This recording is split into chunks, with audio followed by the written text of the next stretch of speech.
Welcome back everybody to another League of Legends guide. Today we are going to cover top lane Olaf. Leave nothing behind. Olaf is a tanky bruiser with high snowball potential and also works great in the jungle. He has really good early game damage and is great at chasing considering he does have a long range slow.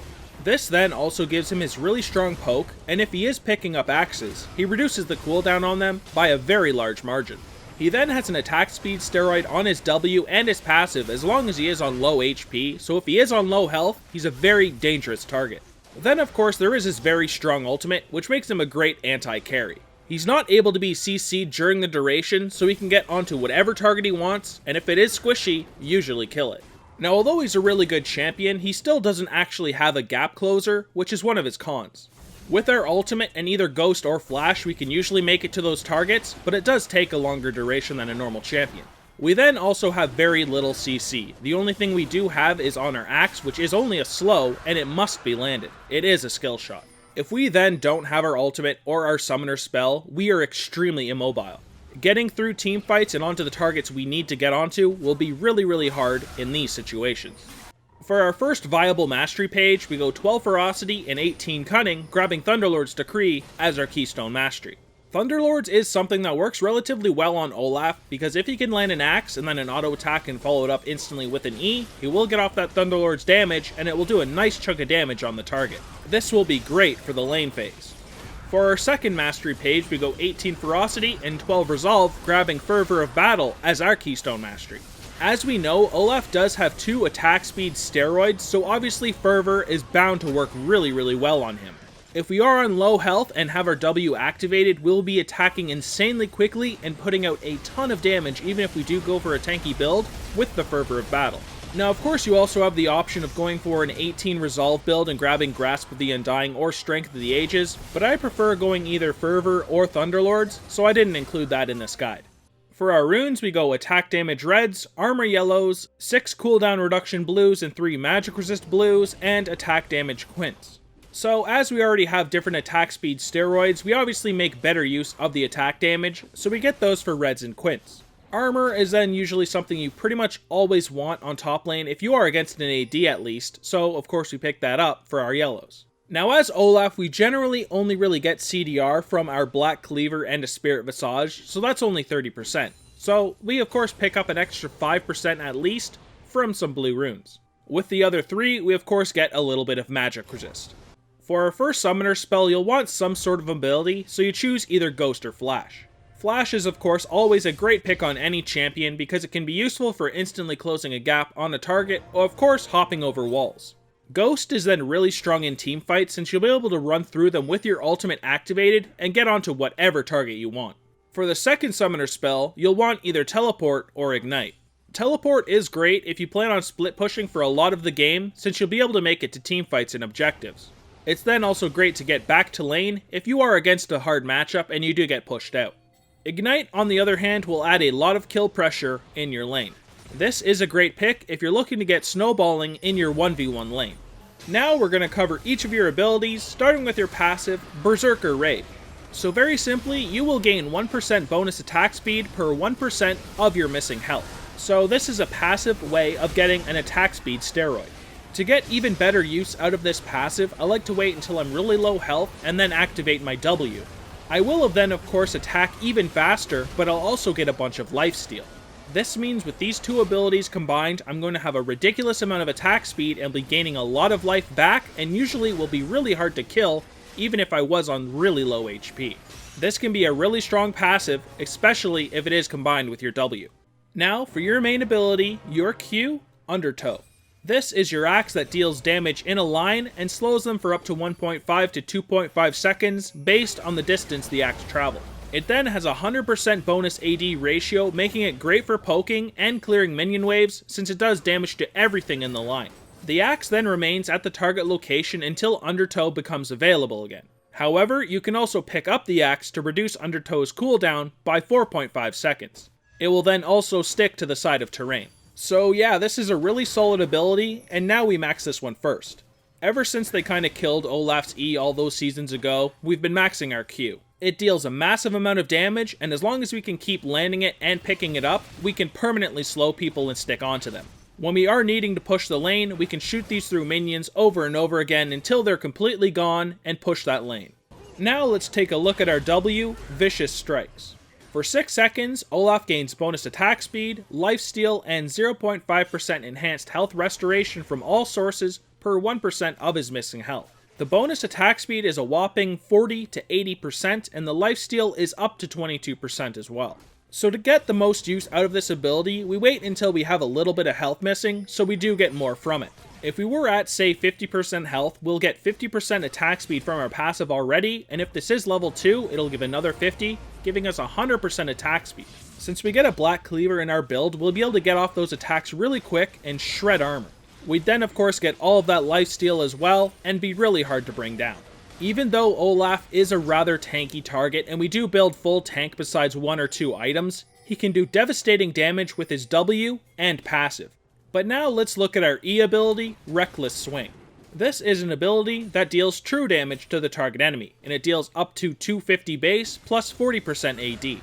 This will heal Olaf for its health cost if it does kill a target, and its cooldown is reduced by 1 second every time Olaf lands a basic attack. The cost, as you can see here, is 75 plus 12% of his AD health. That is, of course, if it is max rank. So in the early game, since we're not getting too tanky, this can actually deal a lot of damage back to ourselves. The ability also doesn't chunk people's health for anywhere near as much as it did back in the day. His E ability has been hit pretty hard, and it's why we don't max it first.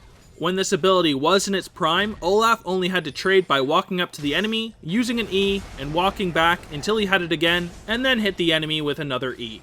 It still is a rather strong ability, definitely against tanks since it is a true damage ability, but if we were going for a high damage build or something with a Blade of the Ruined King or something, then maxing our W second would be a lot better than our E. In a traditional tanky build like the one we're grabbing in this guide, however, I will max that E second. Our last ability is our ultimate, Ragnarok. For the passive, Olaf gains bonus armor and magic resistance when it's inactive, so between 20 and 40 resist to each. This is a pretty nice thing to have passively, and is a great part of the ability. The better part, however, is the active.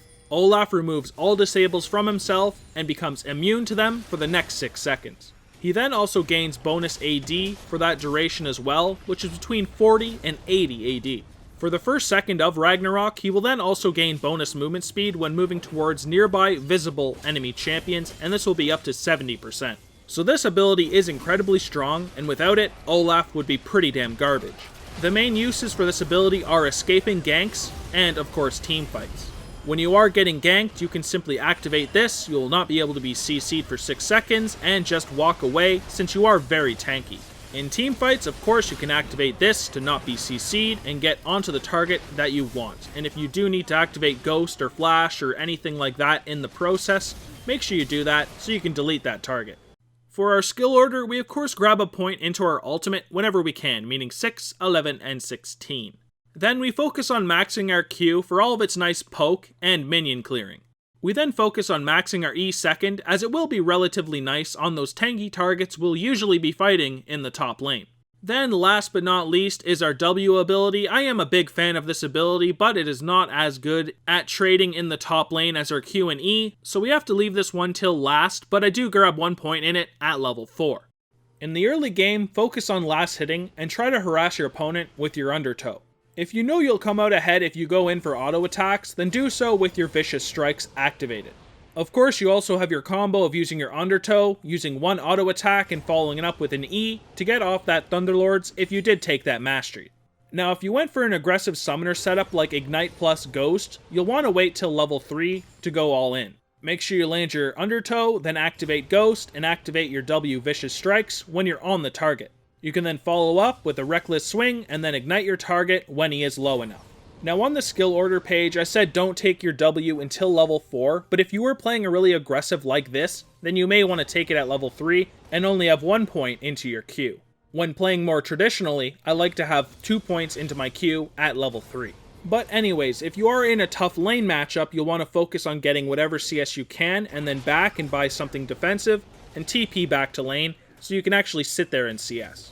In the mid game, you need to make sure you're itemizing properly against your lane opponent. After you get your Black Cleaver, you'll want to get either a Dead Man's Plate or a Spirit Visage based on what type of damage your opponent deals. If the enemy laner has to back, quickly shove the lane with your Undertow. To do this even quicker, you of course want to make sure you're picking up your axes so you can throw them more often. When you're at the tower, you can either back and buy or take down the tower and start roaming. If you decide you're going to work on the tower, make sure you activate your Vicious Strikes so you output more damage. Last, make sure you are watching the map for opportunities to teleport and gank. This is, of course, if you even took that summoner. If you took teleport and you're in the late game, you'll probably want to split push for large portions of the game and put a lot of pressure on the enemy team. When a team fight or objective does happen, make sure you teleport when it is needed to help your team.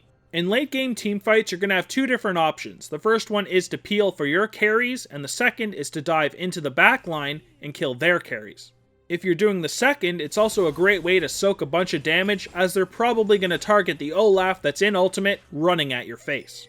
If your team is losing, then your job is going to be split pushing until your team can finally catch up, as long of course if they can hold the base 4v5.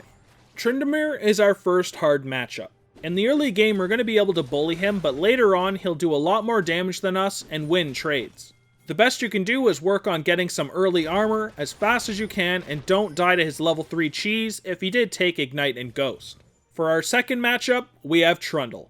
You just want to make sure you don't fight him when he has his ultimate on. He's going to steal a lot of your AD, and there's no way in hell you're going to end up winning that fight. Last are those damn range champions, Vayne and Quinn. You have no gap closer, and as long as they can dodge your Undertow, getting on top of them is going to be pretty impossible. Get a lot of armor early in the game so you can take their harass and pick up whatever CS you can with your Undertow.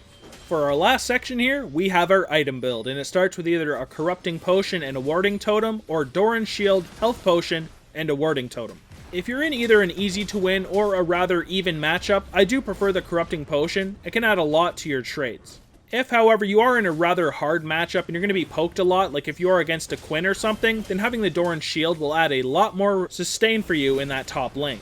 For our core build, we go for a Black Cleaver, Dead Man's Plate, and a Spirit Visage. The Black Cleaver is a great way of getting some early damage, yet getting a relatively decent health pool. With our attack speed steroids, we'll be able to get off a lot of attacks rather quickly and shred that armor insanely fast. Dead Man's Plate is a great way of adding a little bit of extra mobility, yet getting a lot of health and armor as well, making it a great first tank item. Then of course there is the Spirit Visage, which is the best magic resist item in the game, so that's why it of course is in the core. For our boot options, if we are against a lot of AD, we take the Ninja Tabbies. If we're against a lot of ability power, we get the Mercs. And if we want full-on speed, we get the Boots of Swiftness. Now for the item pool, which starts with a Titanic Hydra. This is a great way of adding some damage, making our split push even better, yet giving us a nice health pool. For almost all the same reasons, there is the Sterak's Gauge. You don't get the AoE damage, of course, but you do get some nice health, attack damage, and a really strong shield that can proc, so you don't get bursted. For some other armor options, we have the Randuin's and Thornmail. Randuin's is great for reducing the crit damage you take and having the nice little AoE slow, and Thornmail, of course, is really strong against full AD teams that will be auto-attacking you. As always, we have the Guardian Angel as well, because it's really strong late game, as coming back to life can sometimes win you the game. Against a lot of auto-attackers, of course there's also the Frozen Heart, which is great at shutting down some of their attack speed. If we needed to get a little bit more magic resist, a Maw is a fantastic pick as well, but make sure you don't combo it with the Sterak's, since they don't actually stack as of quite a while ago. Blade of the Ruined King is actually a really strong item on Olaf as well, if we do want to add some damage. With the attack speed from this item, combined with your W and passive, you will be attacking so fast and dealing a ton of damage. You will then increase your lifesteal even farther and be really hard to bring down on a low health pool, as long as of course you're able to auto attack. Then lastly is the Zizirot Portal. This is great if you are wishing to add a little bit more split push into the game and push lanes without even being there. So for build number 1 here, we take our core, add a Titanic Hydra just to add a little bit more damage into our build and some nice AoE clear, and finish off with a Thornmail because we were against a lot of AD in this game.